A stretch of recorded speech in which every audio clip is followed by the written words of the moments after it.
agradecer la presencia de Florencia y de Marcela, quienes nos van a acompañar hoy en este panel. Por una cuestión de organización y de tiempo, la ponencia será de 20 minutos para cada una aproximadamente, y vamos a tener después otro tiempo de 10-15 minutos para poder contestar preguntas si así lo quisieran hacer. Bueno, en primer lugar vamos a contar con el panel de Florencia Cremona, quien es doctora en comunicación, profesora titular de Comunicación y Educación de la Facultad de Periodismo y Comunicación Social de la Universidad Nacional de La Plata, directora del Laboratorio de Género y Comunicación de la Facultad de Periodismo y Comunicación Social de la Universidad Nacional de La Plata, quien además ha dictado cursos, seminarios y conferencias, como así también publicado artículos sobre la articulación, comunicación, género y educación. Ahora le dejo la palabra a ella y la escuchamos. Bueno, buenas tardes con todas y todos. Muchas gracias por mi presentación. Quiero agradecer. ¿Ustedes me escuchan? ¿Se abre su micrófono? No. Un poco. Muy bien. Quiero agradecer la invitación que hayan tenido en cuenta a la organización de este congreso, especialmente a Graciela Echegaray, quien fue quien me contactó, a la Procuradora General y a todos los que hicieron parte de la organización de este congreso por su amable trato y todo el esfuerzo que están haciendo y que nos hacen sentir muy cómodos y bien tratados. Así que muchas gracias. Aparte de eso, celebro que en un congreso sobre justicia y género, que es un tema, la justicia es un tema de importancia para todas y todos los argentinos, ¿no? Entonces que consideren la invitación, y quiero destacar también a su comité académico por invitar a una comunicadora a brindar sus aportes, abona al desafío que tenemos en la construcción de nuevas retóricas sobre género y al trabajo interdisciplinario que se precisa para poder abordar esto que es una problemática tan compleja, ¿no? Tan compleja y que supone distintas articulaciones, ¿no? Cada vez que hablamos de género, parece que estamos descubriendo el agua tibia, ¿no? Como si nada se hubiese hecho, como si no tuviésemos en nuestro país, en América Latina y en el mundo, un acumulado teórico importantísimo, una historia de militancia, de reivindicación, un Estado comprometido con los derechos de las mujeres. De hecho, estos últimos años Argentina ha tenido los avances normativos y el reconocimiento de movimientos como por ejemplo la Ley de Identidad. Bueno, de todo eso ustedes saben muchísimo más que yo, solamente no puedo hacer mi presentación sin mencionarlo. Entonces, no es que una de las primeras reflexiones que dejo aquí, porque yo no vine aquí a traer ninguna respuesta, sino quizás ofrecer alguna de mis interrogantes de años de investigación y trabajo, que creo que son los interrogantes los que hacen avanzar a este camino de construir una justicia con perspectiva de género, una justicia que abone a los procesos emancipatorios latinoamericanos, una justicia que aporte a existenciarios más libres y más felices y a mejores vidas para todas y todos, ¿no? En ese sentido, creo que el primer interrogante es justamente eso: ¿por qué es tan complejo hablar de género? Y bueno, porque cada vez que hablamos de género, de lo que estamos hablando es de poder, no de otra cosa, ¿no? Del reconocimiento de los derechos de quienes hemos, y después pensé en han, porque hablo de los cuerpos feminizados también, hemos estado subalternizados. Porque para que ocurra violencia, ustedes saben que primero debo construir relatos que subalternicen y que permitan hacer al sujeto que es víctima de violencia, y voy a usar comillas en la palabra víctima, la posibilidad, es decir, cuando hay un golpe contra una mujer, hay una cultura que avala ese golpe, ¿no? Por eso decimos que el femicidio es el último golpe de una cadena de violencias que comienza desde que le ponemos el vestido a nuestra hija y le decimos, en vez de estimular su inteligencia o estimular otros valores, decir, qué lindo vestido, anda a mostrárselo a tu papá, o valorar el cuerpo, la belleza por sobre otros valores.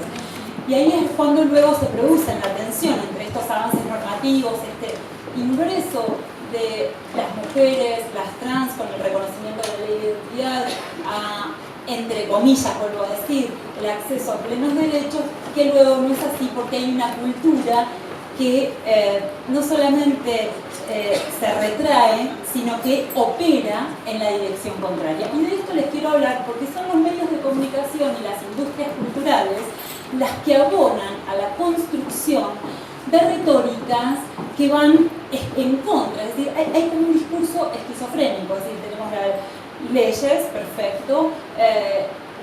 Sin embargo, por ejemplo, cuando ustedes, el día de la radio el año pasado, cerca del 25 de noviembre, que es el día que se conmemora la erradicación de la violencia contra las mujeres, y escuchaba, bueno, muy bien, vamos a escuchar a la experta, le dan la palabra al experto, entonces habla de la violencia, explica la ley de violencia, termina de hacer su exposición y dicen, bueno, o les puedo contar en la televisión que es mucho más visible, y empieza una propaganda de una mujer desvelada por quitar las manchas. Entonces, en la interpelación al sentido común, ¿cuál es lo real? ¿No? Es decir, ¿me hago entender? Es decir, el problema de género queda como un problema de especialistas y como un problema desvinculado de sus orígenes políticos y sociales. Es decir, no estamos reconociendo cómo vivimos en una cultura que está organizada a partir de la violencia contra los sujetos que ha subalternizado, los niños, los ancianos, las mujeres. ¿Sí? Que estamos permanentemente peleando, luchando desde la educación, desde la justicia, desde los distintos ámbitos públicos y privados, buscando la equidad, pero no es algo que se ve de hecho, ¿no? Entonces, ahí es cuando los medios de comunicación, y voy a compartir los resultados de mi investigación, que vengo llevando hace ya unos cuantos años, no sola porque solo nadie hace nada, sino con un enorme equipo, y también de cómo los medios de comunicación, a pesar de estos avances normativos, abonan a la construcción de estas retóricas que muchas veces sirven como argumento. No sé si se escuchó aquí en Río Negro o de las provincias o ciudades de donde ustedes vengan, el caso, un femicidio que ocurrió en un country de Pinar, el caso Farré. ¿Se escucharon? Bueno, yo trabajé con mis alumnos hace 2 semanas, antes de venir acá, con los alumnos de posgrado, el análisis de las tapas de La Nación, y una de ellas decía, la familia del acusado tendría otros argumentos. ¿Qué argumentos puedes tener? O sea, ¿qué justificación puedes tener cuando hay alguien que está muerto y alguien que está vivo, ¿no? Es decir, hay una cultura, la idea del amor, los mitos del amor romántico, no me puedo extender porque podría estar hablando un rato largo de todo esto.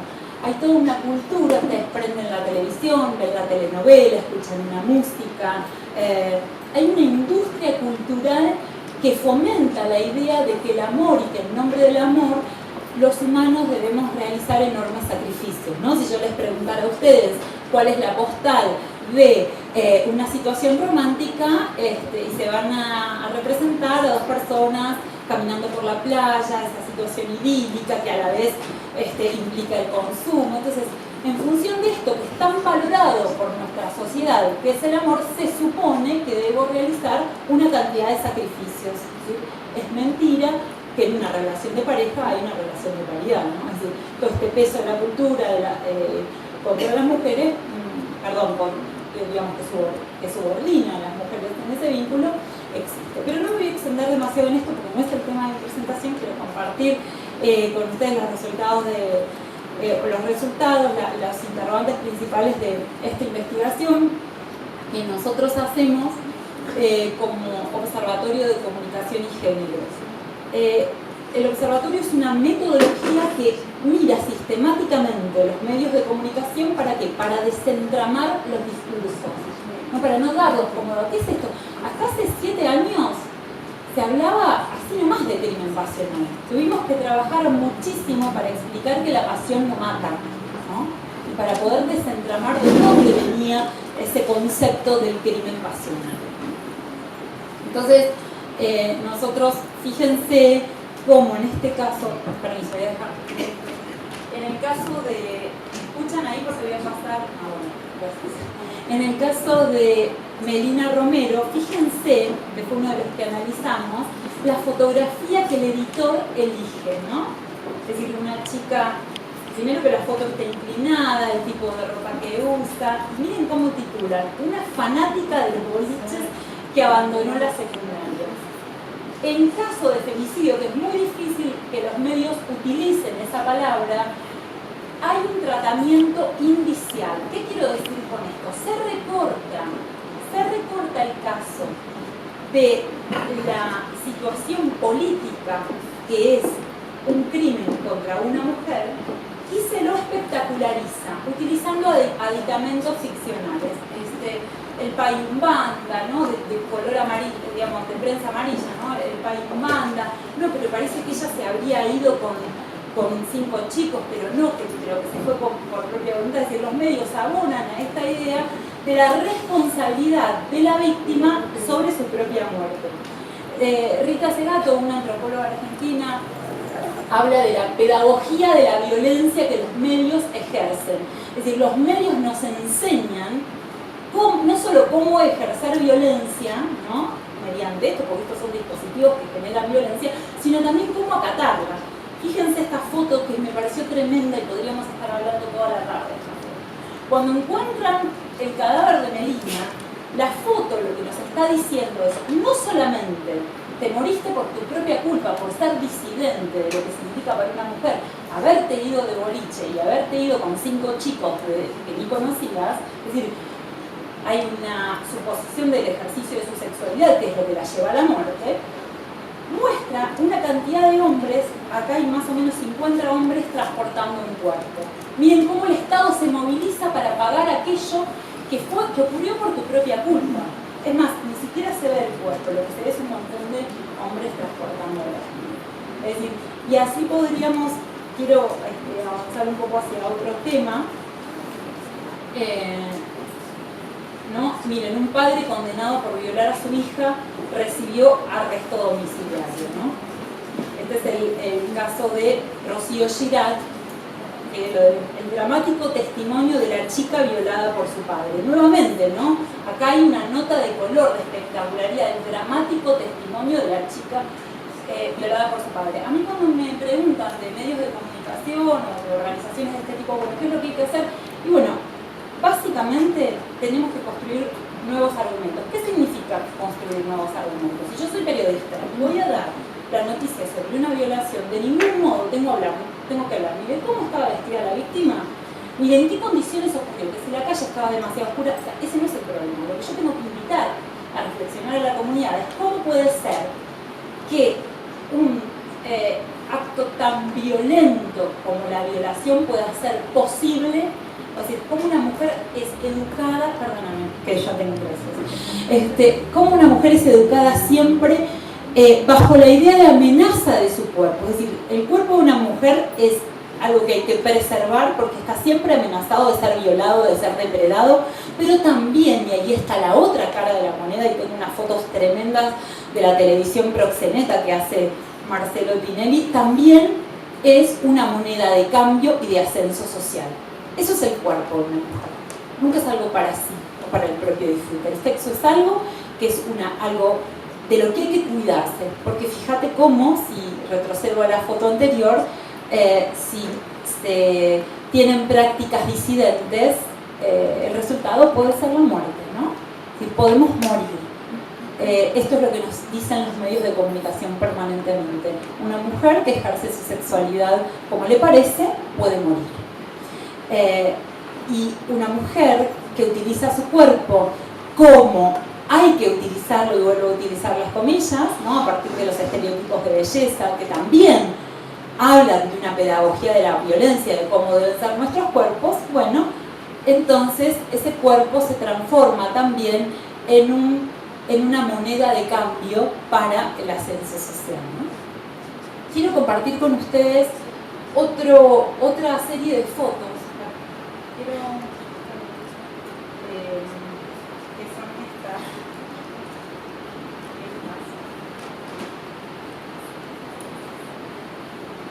Ustedes saben que con esto quiero ofrecer otras preguntas para que podamos alcanzar algunos de los objetivos que me propuse en esta charla, que es desentramar los sentidos en relación al género como primer objetivo, y el segundo objetivo, que es la posibilidad de construir nuevas retóricas, es decir, cómo hacemos para construir nuevas retóricas en la justicia, en la comunicación, en la educación y en la sociedad toda, porque cuando actúa la justicia ya hubo una vulnerabilización de derechos, ¿no? Es decir, ya esto tiene que ser una actividad preventiva y permanente en nuestra cultura y en nuestra vida cotidiana. Hay hice un relevo muy chiquito de fotos porque sabía que no íbamos a tener demasiado tiempo, de dos hitos, no sé si es apropiada la palabra hitos, la voy a usar un ratito, si a ustedes no les parece la discutimos, en relación a movilizaciones sobre temas de género que ocurrieron este año. Uno es el de la marcha de Ni Una Menos, ¿no? Seguramente aquí en Bariloche también hubo movilizaciones en todas las ciudades de nuestro país y una enorme movilización frente al Congreso a la que tuve la oportunidad y las ganas de ir. Miren las fotos. Ustedes esto lo pueden pensar por ustedes mismos, no necesitan que yo les cuente, ¿no? Miren las fotos. Estas son fotos que he tomado de las coberturas de los grandes diarios argentinos sobre la marcha, ¿no? Fue una marcha que tuvo mucha legitimidad, es decir, muchos políticos, deportistas, incluso el propio Marcelo Tinelli se puso la camiseta de Ni Una Menos, con el riesgo de transformarlo en consigna.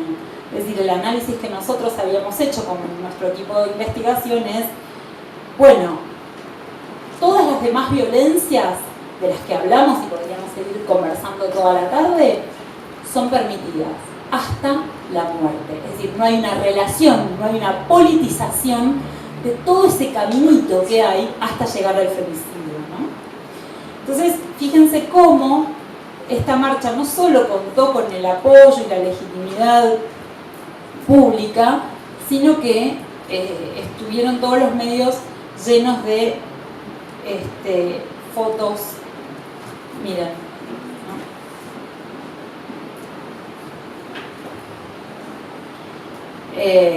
Miren, femicidio, esto es de Infobae, cómo detectar a los que matan por amor. Bueno, esto es del discurso esquizofrénico de los medios. Venimos trabajando hace siglos, décadas, diciendo que el amor no mata, sino todo lo contrario, y en vez de hablar de crimen pasional, hacen un tip de, bueno, cómo detectar a los que matan por amor. Bueno.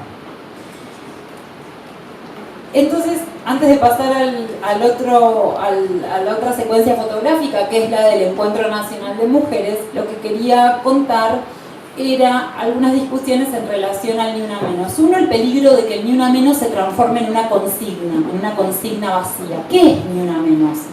Si que no haya femicidios es revisar y desentramar todo el proceso previo que hace que un hombre sienta que es legítimo, que es posible golpear a una mujer hasta matarla porque le corresponde ese derecho, tiene que hacer un tremendo trabajo sobre la cultura.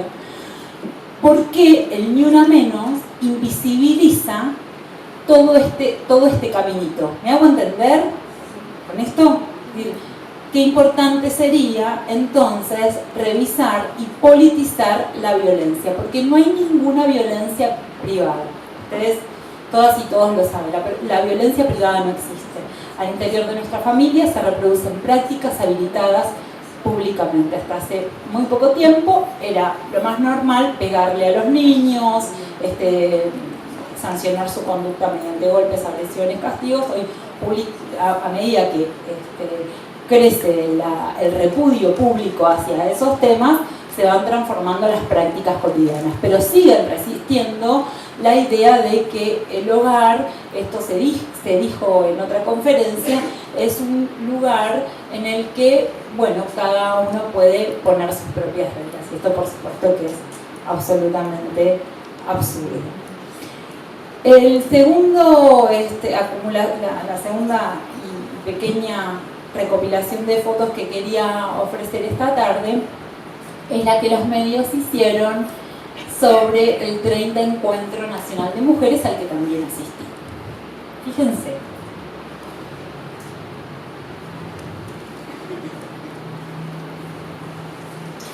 en esta foto.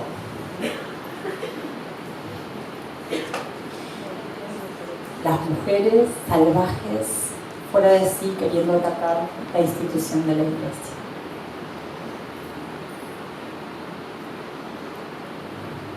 Dispersan con gases y balas de goma la marcha del Encuentro Nacional de Mujeres.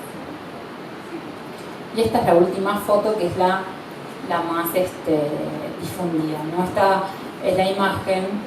El Encuentro Nacional de Mujeres es un encuentro que lleva 30 años, en el que se da una profunda discusión política, y sin embargo los medios de comunicación toman estas fotografías como resultado del encuentro. Aquí la pregunta que a lo mejor tendríamos que hacernos es: ¿por qué se habilita la movilización del Ni Una Menos como una marcha legítima? Quizás porque son mujeres que están reclamando por otras que están muertas, y como están muertas no son peligrosas, y sí se censura a estas mujeres que están activas, que reclaman, que se movilizan y que quieren cambiar sus existenciarios. Estas mujeres sí son una amenaza porque están diciendo: esto así no queremos, esto así no nos gusta. Entonces, como los medios de comunicación nuevamente sacralizan, ¿no?, la idea, esto también se dijo en muchas de las conferencias, no estoy diciendo nada nuevo, la idea de la inocencia de la víctima, ¿no?, la víctima de violencia o la víctima de un femicidio como una mujer buena, angelical, sin ninguna tacha, ¿no? Mientras que, y así esta idea la reproducen los medios, mientras que las activistas políticas son en cambio amenazantes. Creo que, ya con esto se me va terminando el tiempo, creo que tenemos, todas y todos los aquí presentes, una oportunidad histórica. Creo que nunca en nuestro país se habló tanto de violencia. Yo este mes estuve en 3 lugares diferentes hablando de lo mismo, solo este mes. La cantidad de encuentros, de bibliografía, de materiales. Creo que tenemos que enredarnos, creo que tenemos que aprovechar estos espacios para entreaprendernos. Yo aprendí, además de escuchar las conferencias de mis colegas y compañeros, aprendí en los pasillos, aprendí en los cafés, conversando con quienes me encontré acá. Creo que tenemos que dejar de pensar, lo digo con profundo respeto, no es que digo tenemos, no.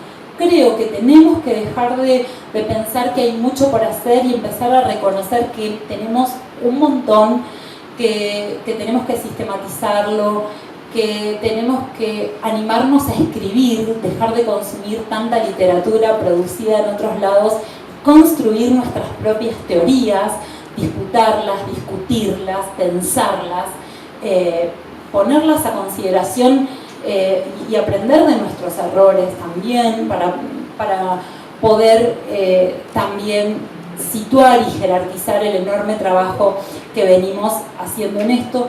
Y también quiero decir que no podemos desvincular las reivindicaciones de género de las situaciones políticas, es decir, estos avances normativos, estas movilizaciones han sido reconocimientos del Estado argentino a reclamos históricos de los movimientos de mujeres, de los movimientos LGBTI. Que hoy estemos en un espacio propiciado por la justicia discutiendo este tema, que una mujer, y yo digo que una mujer porque la palabra pública es un privilegio todavía para las mujeres.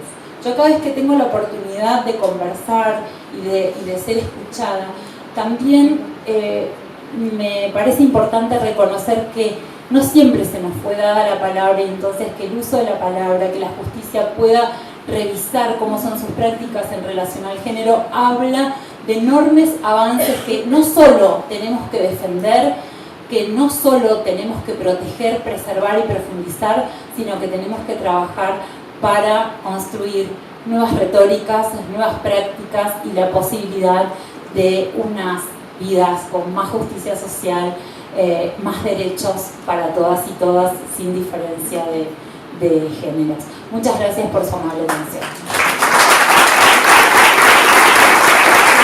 La sección policiales judiciales del diario Río Negro secretaria de redacción y jefa de la sección policiales judiciales del periódico La Comuna de General Roca.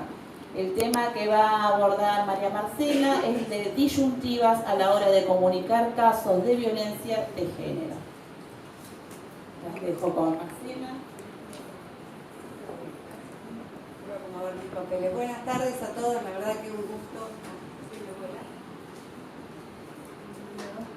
gusto y una oportunidad muy grande y un desafío importante poder compartirlo con ustedes. Mi abordaje sobre el tema de los medios y la violencia de género es compartido con el de Florencia, pero mucho más pragmático. Lo que yo quiero hablar es de cómo los periodistas nos encontramos en el trabajo cotidiano, los periodistas de la calle, los periodistas que salimos a cubrir estos hechos y los periodistas que cumplimos dentro de las redacciones el rol de editores, que es el que finalmente termina dando el sentido, la orientación, la elección de la foto no es inocente, la elección del título no es inocente. Y quiero compartir con ustedes cuáles son las disyuntivas con las que nos encontramos día a día los trabajadores periodistas ante la cobertura de casos de violencia de género. Antes de salir, me puse a revisar mis propios archivos de los últimos casi 7 años y encontré un número alarmante que no había encontrado nunca, al que nunca le había prestado atención en realidad. Y es que a lo largo de casi 7 años, desde el 1 de enero de 2009 hasta el 2 de noviembre de 2015, por las páginas exclusivamente del diario Río Negro, que circula por Río Negro y Neuquén, con una tirada, estamos hablando del 5º o 6º a nivel país.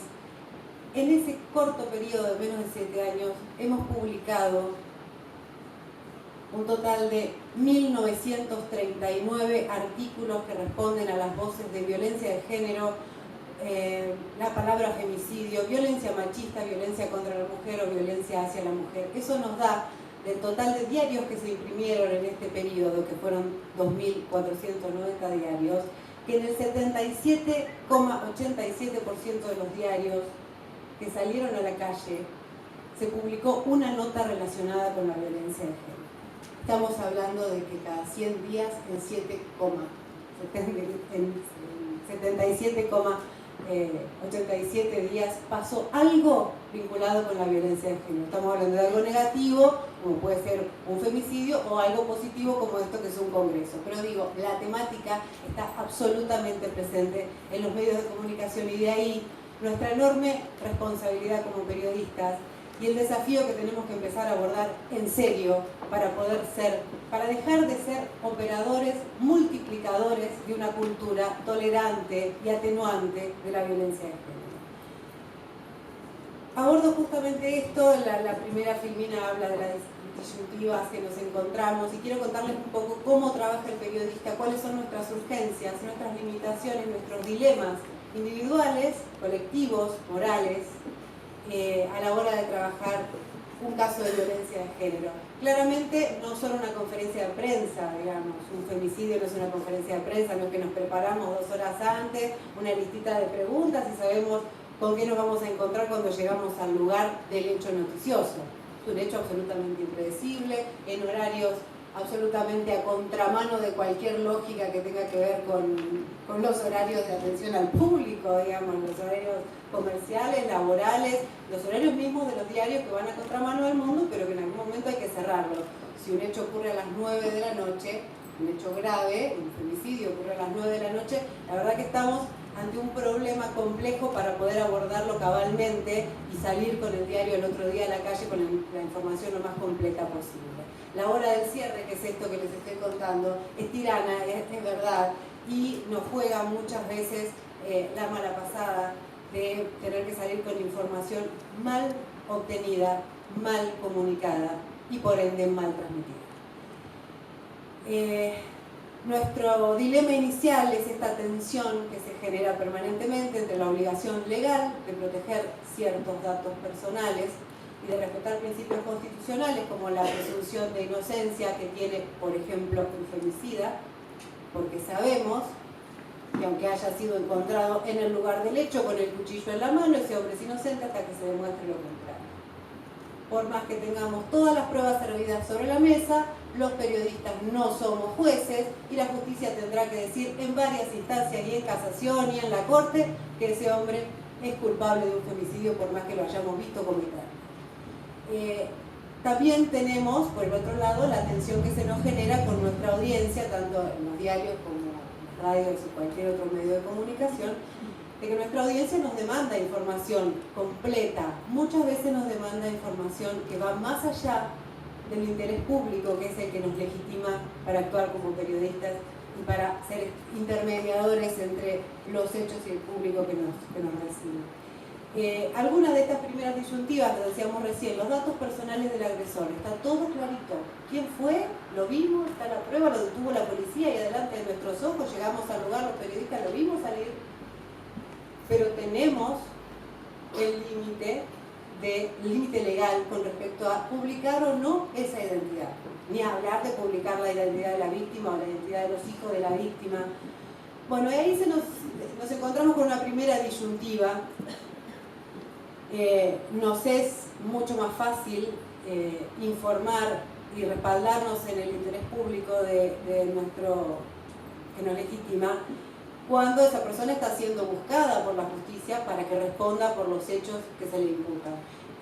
Si está prófugo, claramente nosotros podemos publicar su foto, su nombre, profesión, domicilio, todo lo que haga, todo lo que sea necesario para poder identificar a esa persona. Pero si está detenida, si ya está a disposición de la justicia, ¿podemos o no podemos? Esa persona es técnicamente inocente, pero sabemos fehacientemente que no lo es. Esa es una gran disyuntiva que nos encontramos a diario, no solamente en los hechos de violencia de género, en todo tipo de cobertura de hechos del ámbito policial y judicial. También sabemos que nos pesa la competencia, también sabemos que las fuentes a las que acudimos para poder nutrirnos de información, sabemos si son exclusivas o si no lo son. Sabemos si este funcionario habla con todos. Bueno, entonces si lo tengo yo, lo tienen todos. Tengo que lograr una publicación que me diferencie del resto para no publicar exactamente lo mismo que todos los demás. Tengo que darle un toque de calidad y en eso la competencia nos pesa. Créanme que en el día a día, cuando estamos escribiendo una nota, ese peso de la competencia nos pesa. Bueno, mencionábamos esto, que mientras más detalles damos, más identificables hacemos a las víctimas y eventualmente a los menores de edad, a los hijos, y en general llegamos a la conclusión de que estos límites que nos autoimponemos nos hacen no publicar todo lo que sabemos. Por distintas razones, pero en general no publicamos todo lo que sabemos. Aquí el rol del periodista de la calle queda muy en evidencia la necesidad de que nos capacitemos, pero que nos capacitemos en serio, desde el chico que está haciendo la pasantía, que está dando sus primeros pasos, está en tercer año de la facultad de comunicación o de periodismo, hasta el notero de la radio, hasta el chico que va con la cámara de televisión haciendo sus primeros pasos. Desde el primero hasta el último tenemos que estar sumamente atentos a quién nos comunica, quién nos transmite, quién es nuestra fuente en un caso de violencia de género. Porque es absolutamente alarmante cómo las fuentes, algunas oficiales y en general extraoficiales, tienden a atenuar o a justificar el hecho de violencia que estamos cubriendo. Atenuar o justificar un femicidio con explicaciones y reduccionismo que ahora vamos a ver, les voy a mostrar unos ejemplos y se van a dar cuenta de cuánto se repiten lamentablemente esas frases en los medios de comunicación. También los periodistas nos encontramos con un problema que es que al llegar al lugar del hecho noticioso, disculpe que lo diga así fríamente, pero es nuestra realidad, digamos. Nosotros llegamos al lugar del hecho y de ahí tenemos que irnos con información porque es nuestro trabajo. Nos encontramos con un juez y o con un fiscal que nos aportan nula o mínima información oficial en la urgencia. Digo en la urgencia y lo destaco porque Por suerte, los últimos 14 o 15 años he visto cómo se ha hecho mucho más accesible la información judicial, los autos interlocutorios, las sentencias, los recursos. No así, y ese es todavía el gran desafío en materia de comunicación que creo que tiene el Poder Judicial en general, la comunicación en la urgencia. Todavía no hay esa reacción que sepa contener la demanda furiosa que se genera ante un hecho que genera estrépito, que genera conmoción social. ¿A quién más nos encontramos en el lugar del hecho, del femicidio? A un jefe policial que muy difícilmente, si tiene más de 40, 45 años, va a saber comunicar las cosas con perspectiva de género. Si hablamos de comisarios nuevos, tenemos cierta esperanza de que alguna formación en esta materia están recibiendo. Pero si nos encontramos con un comisario que hace 25 años que está en el cargo, olvídense, no existe la violencia de género como concepto para ellos. Y también nos encontramos con los subalternos, que son nuestras tan mentadas, permanentemente citadas fuentes policiales. Fuentes policiales sumamente riesgosas, extraoficiales, que no comunican nada objetivo, solo comunican parcialmente cosas que escucharon de pasada, deducciones propias, especulaciones propias, pero información objetiva y concreta, muy poca. Sin embargo, ustedes verán cuántas veces citamos la palabra de un juez o un fiscal en una nota y cuántas veces citamos las fuentes policiales. Son infinitamente más las fuentes policiales que las fuentes oficiales, y hay un grave riesgo que corremos en cada publicación. Y también nos encontramos en el lugar del hecho con familiares y vecinos del autor del femicidio, de la víctima del femicidio, de testigos circunstanciales de un hecho. ¿Y qué escuchamos cuando llegamos a ese lugar? Fue un hecho pasional, esa la escuchamos siempre. Fue una discusión del momento, son una pareja conflictiva, siempre lo fue. En esa casa hay abuso de sustancias. Si yo les contara la cantidad de veces que he escuchado el justificativo de en esa casa hay abuso de sustancias, ella lo quería dejar, se separaron en malos términos, fue un problema de celos, ella se quería llevar a los chicos. Todo eso lo escuchamos los periodistas una y otra vez cuando vamos a cubrir un femicidio. De ahí la necesidad de que estemos capacitados de una vez por todas para no ser reproductores de estos reduccionismos y para no seguir siendo cómplices de una construcción cultural que tolera la violencia de género.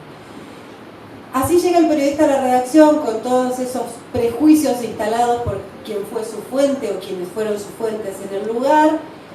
Sabe que su nota tiene que tener al menos un elemento que lo diferencie de lo que va a publicar la competencia, porque nosotros somos periodistas, pero el dueño del diario es un empresario.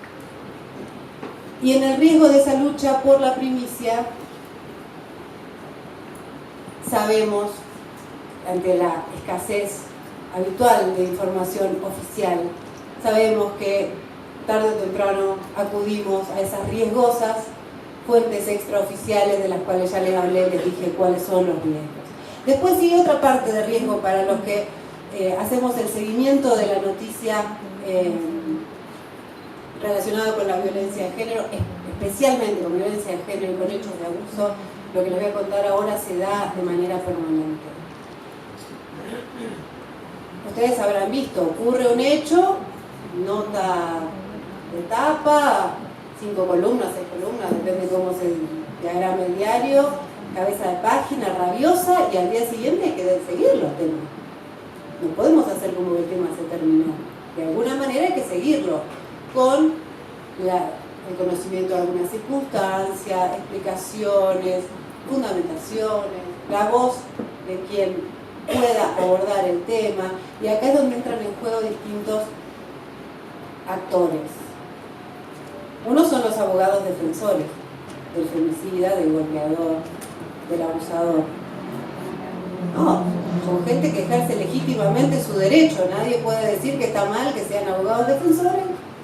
Es una vocación, es un trabajo, es digno, pero parte de la tarea del abogado defensor es operar con la prensa.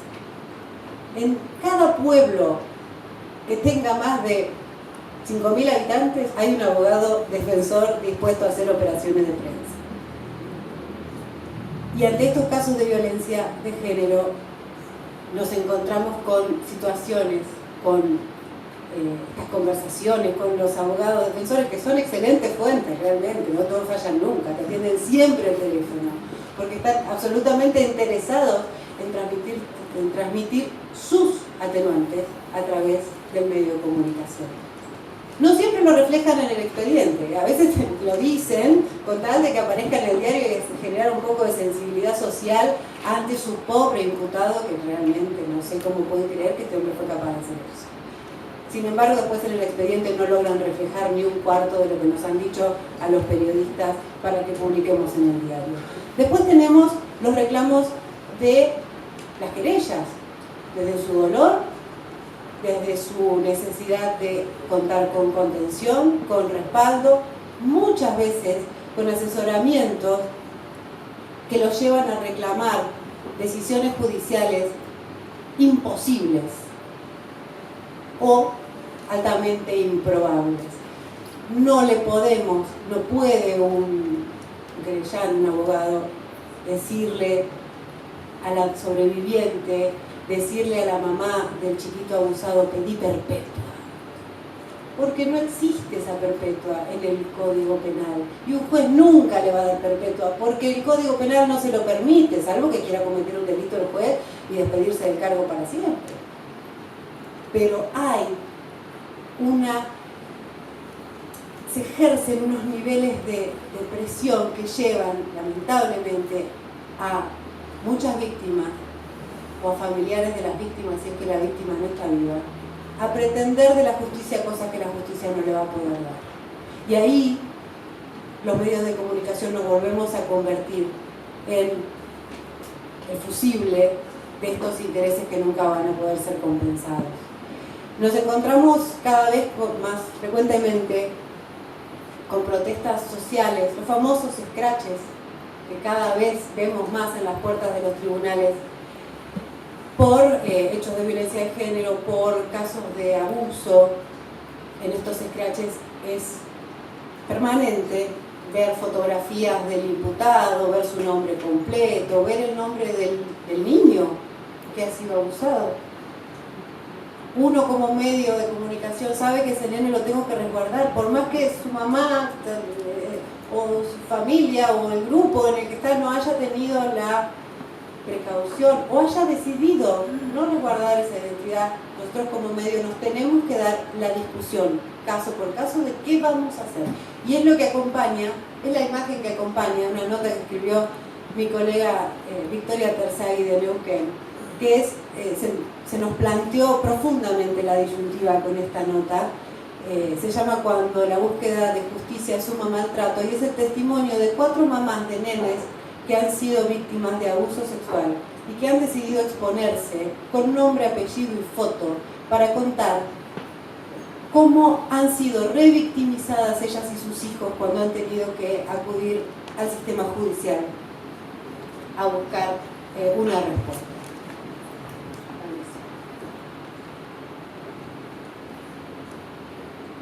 Lo debatimos mucho porque revelando la cara de la mamá estamos identificando a su hijo, y decidimos que periodísticamente valía, que eran testimonios lo suficientemente sólidos como para sostener una página completa con algo así, aún a sabiendas de que nos estamos arriesgando a que el papá biológico de ese chico venga y nos demande con justa razón.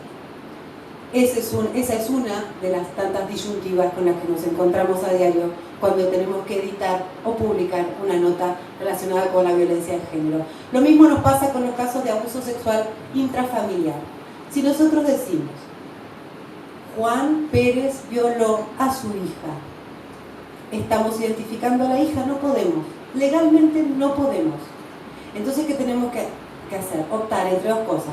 Ponemos que Juan Pérez violó a alguien cercano, pero no podemos decir que es la hija.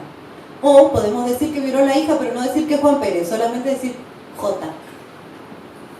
Esa es una disyuntiva que se nos presenta a diario en las redacciones.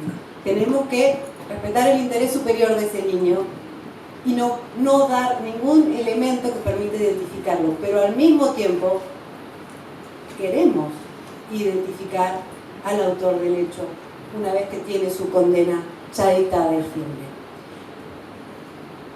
Seguimos. Los periodistas, como decíamos hoy más temprano, no somos jueces, no nos corresponde a nosotros decir quién ha sido culpable. ¿Ya? No nos corresponde a nosotros decir quiénes han sido culpables o no de un hecho. Y esto lo vemos mucho cuando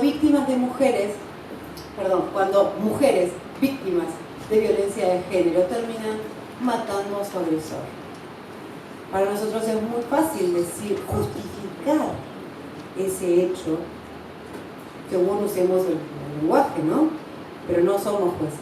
Si existe una causal de justificación, la tendrá que decir el juez. Si existe legítima defensa, la tendrá que decir el juez, nosotros no. Nosotros podemos contarlo.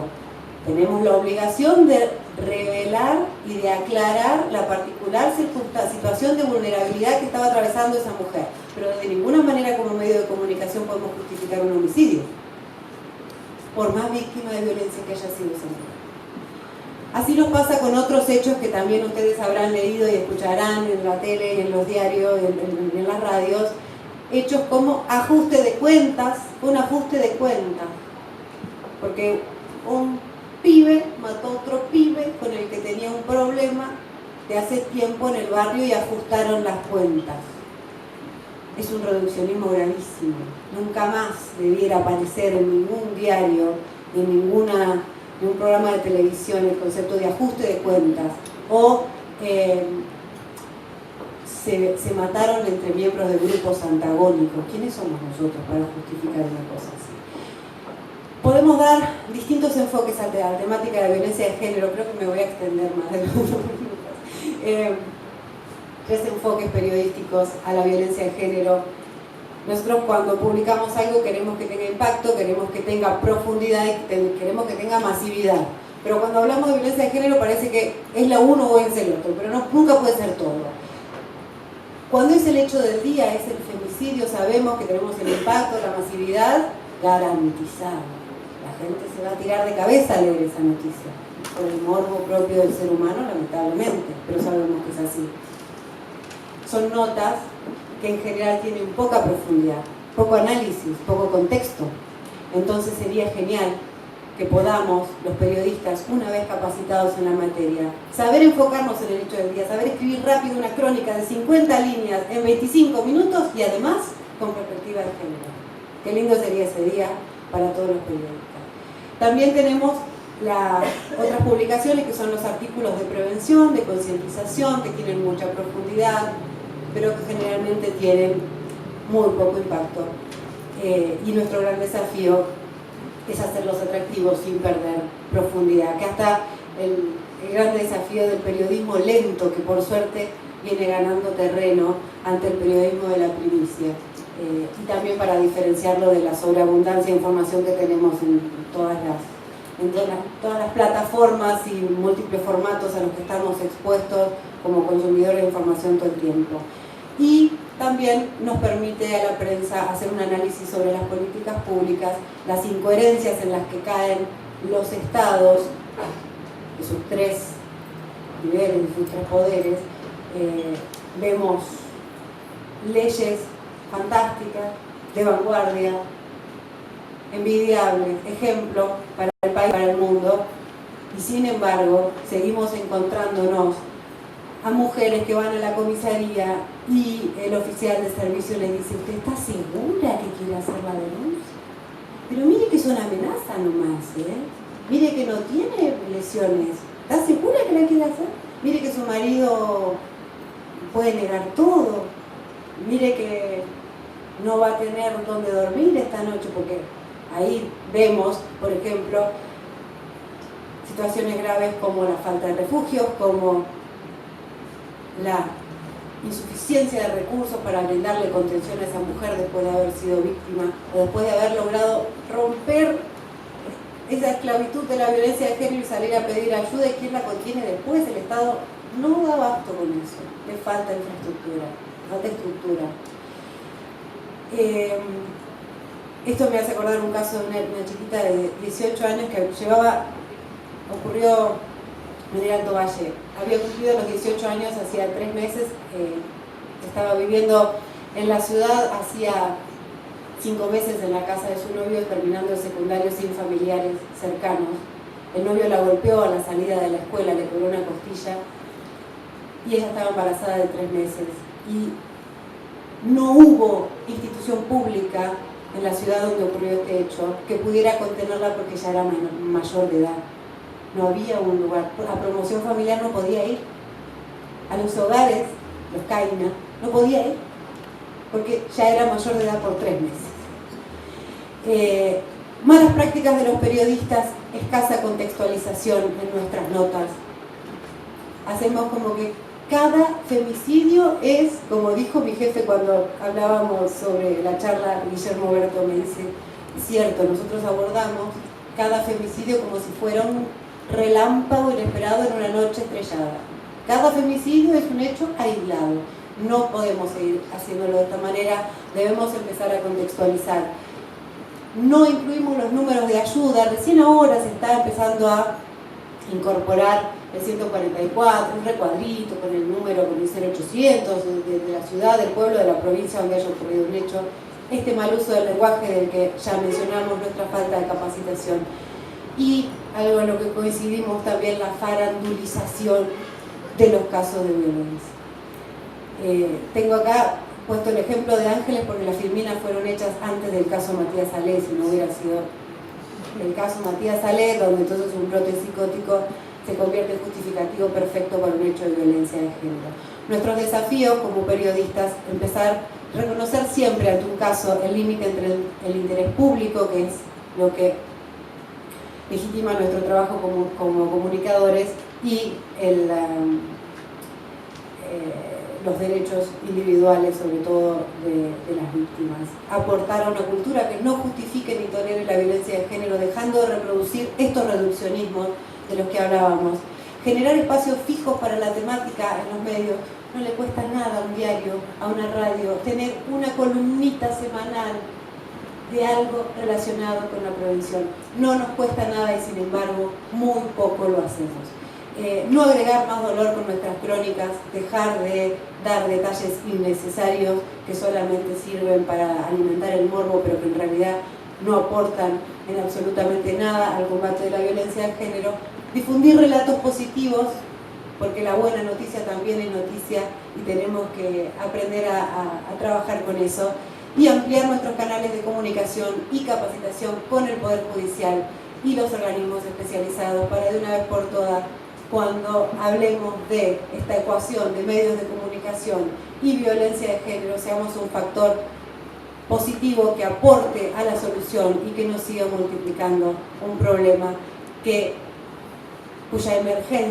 situación de emergencia ya no va a poder seguir siendo negada por mucho tiempo más. Bueno, muchas gracias.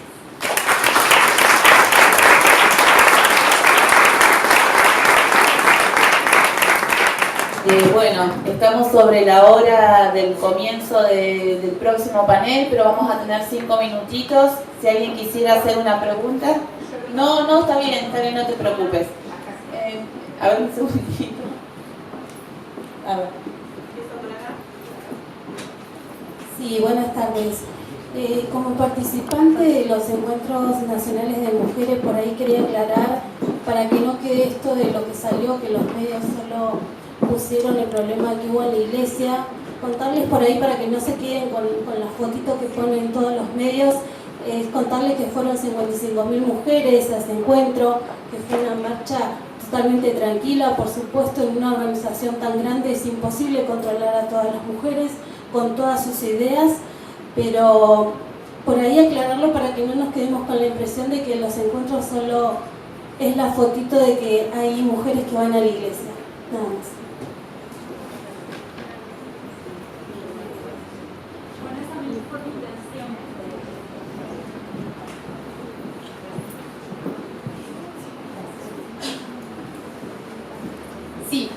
Buenas tardes.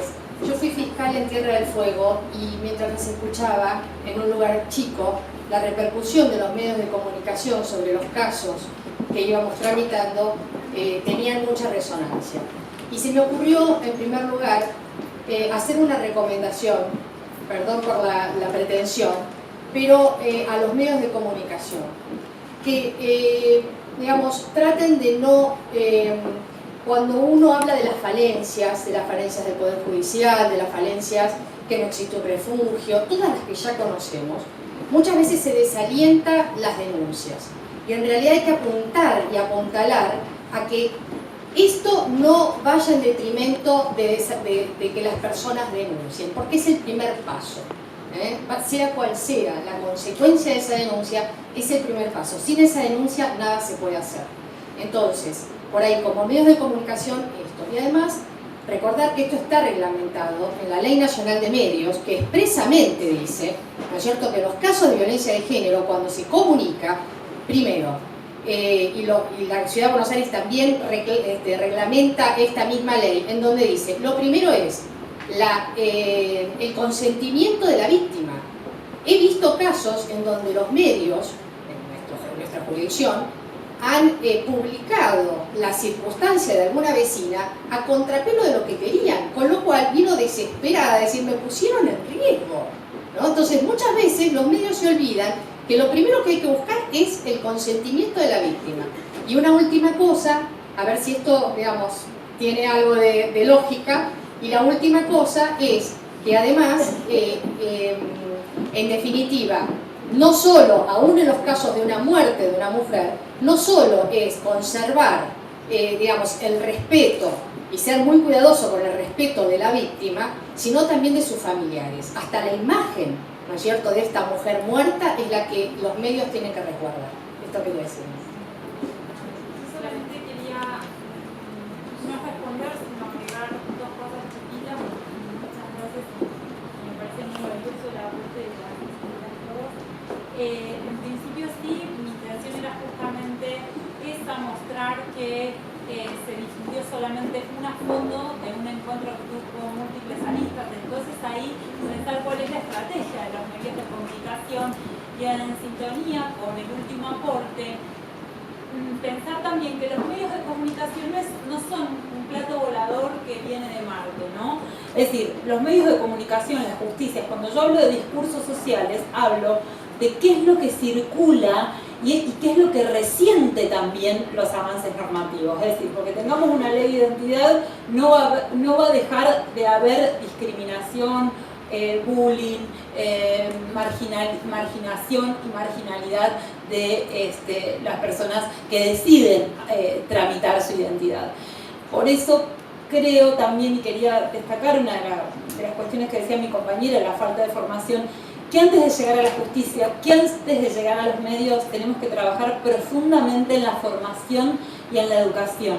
Es decir, si nosotros tuviésemos desde la escuela primaria formación en perspectiva de género, muchas de estas cuestiones, bueno, estoy haciendo futurismo, no pasarían, pero seguramente pasarían menos. Y otra aclaración en relación a lo que aportaba la doctora, hay muchos medios de comunicación que prefieren pagar multas. Esto yo he trabajado en el Observatorio de Género junto con las personas del AFCA, prefieren pagar las multas que impone la Ley de Servicios Audiovisuales o alguna, antes que perder la publicidad de la espectacularización de un caso, de la exposición de los cuerpos o la exposición de la identidad de las víctimas. Así que creo que tenemos que trabajar justicia, medios, escuela, sociedad y sobre todo nosotros reclamar y hacer valer nuestros derechos. Hay otro panel amenazándonos de desalojo. Es una consulta para Florencia, ¿verdad?